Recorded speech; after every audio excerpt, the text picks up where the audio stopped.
Hey everyone, in this video we'll talk about how to find the domain and range of any quadratic function. As you can see right here, we have two quadratic functions graphed, f of x in blue and g of x in orange. So first let's talk about how to find the domain of these. So the domain of any quadratic function is simply all real numbers. So the domain of f of x would simply just be from negative infinity to positive infinity. And the domain of g of x would also be from negative infinity to positive infinity. All real numbers. And the reason why that is because the domain is basically the set of all acceptable inputs.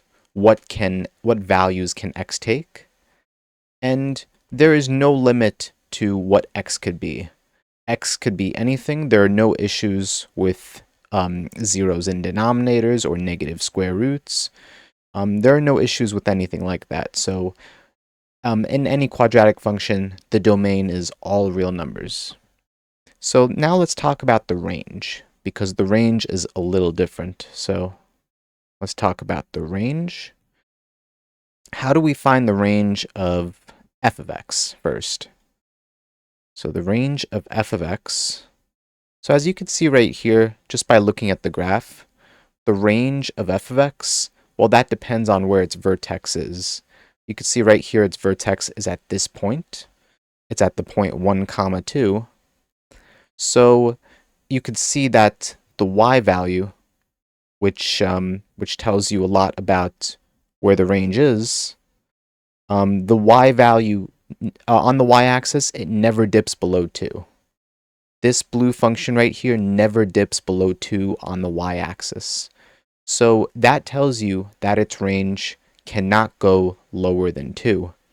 However, as you can see through these arrows right here, it can go all the way up the y-axis, all the way until infinity. So that tells you right there that the range is from 2 to infinity for f of x, including 2 as well, including 2. So since it includes 2, the range of f of x would be from 2 to infinity. And now doing the same thing for g of x.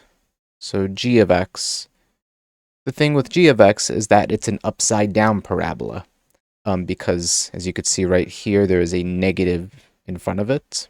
So that makes the parabola upside down.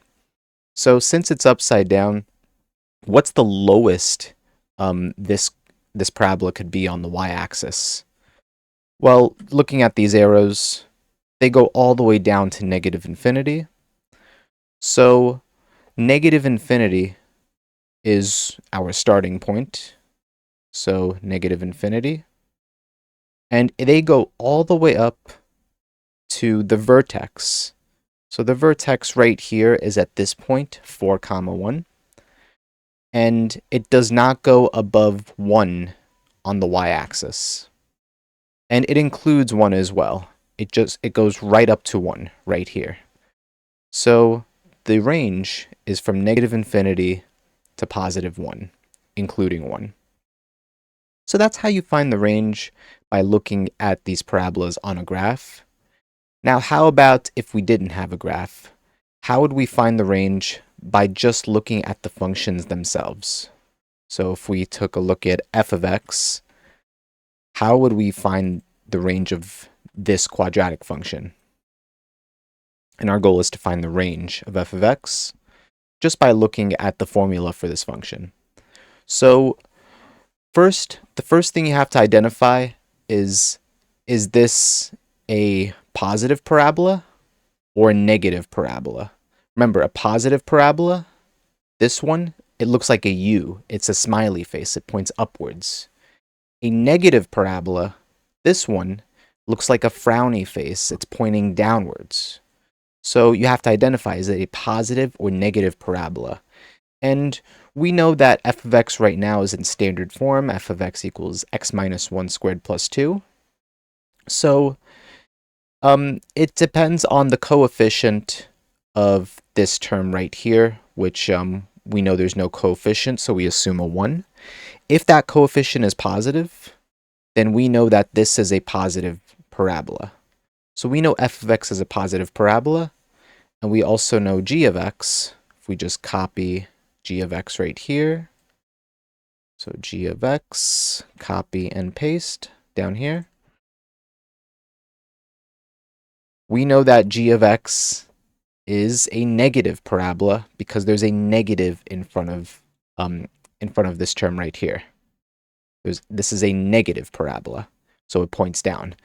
And that makes a difference because if it's a positive parabola, then the range of a positive parabola, so the range of a positive parabola will be like this. F of negative b over 2a, comma, infinity.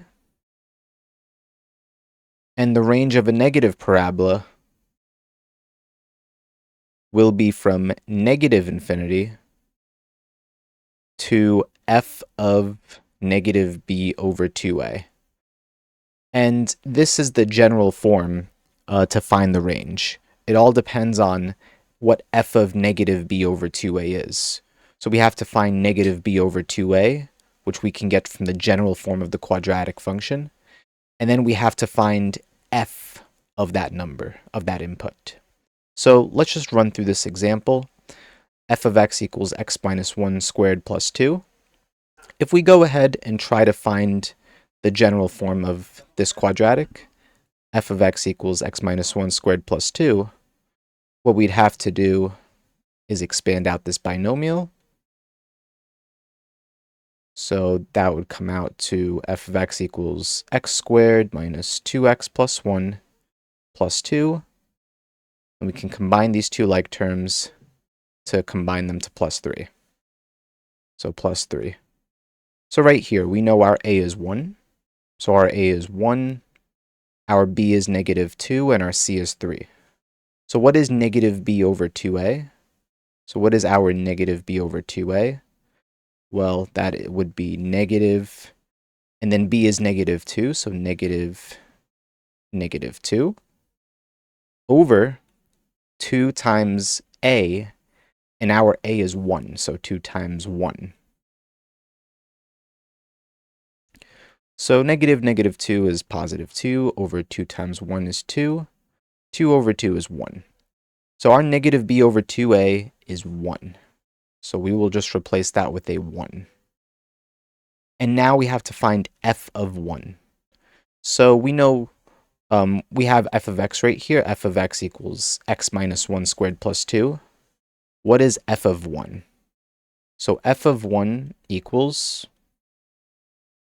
So f of 1 equals 1 minus 1 squared plus 2.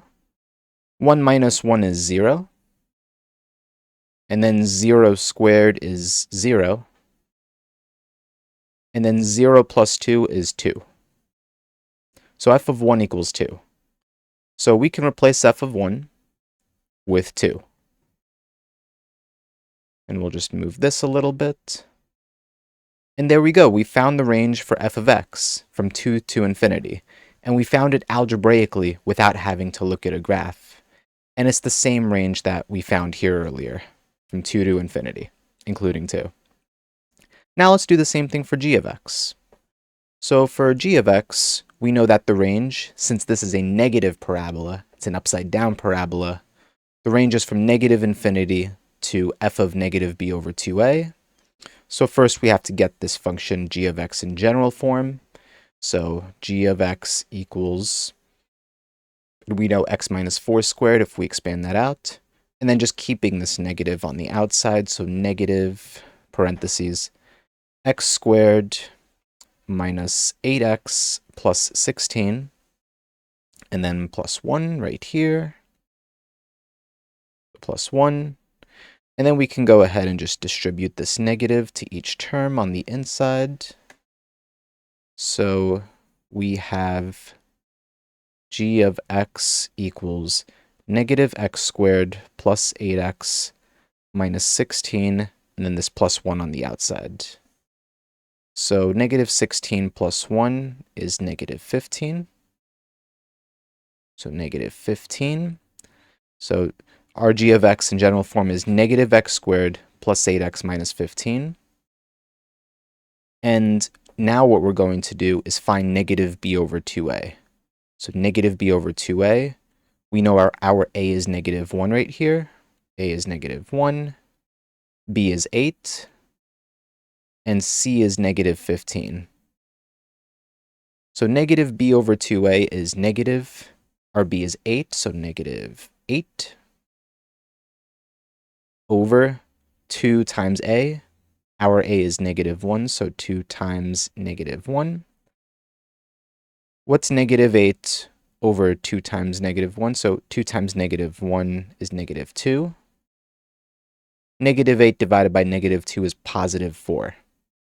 So our negative b over 2a is positive 4. So now we have to go ahead and find f of 4. And how do we do that? Well, we can plug it back into g of x. We know g of x, or apologies, this would actually be g of 4, just to avoid confusion, because our function is g of x that we're dealing with, not f of x. So g of 4 would be, so let's just go ahead and move this a little bit. Let's move that over here. Let's move that back. Okay, so we know g of x equals negative x minus 4 squared plus 1, so g of 4 equals negative 4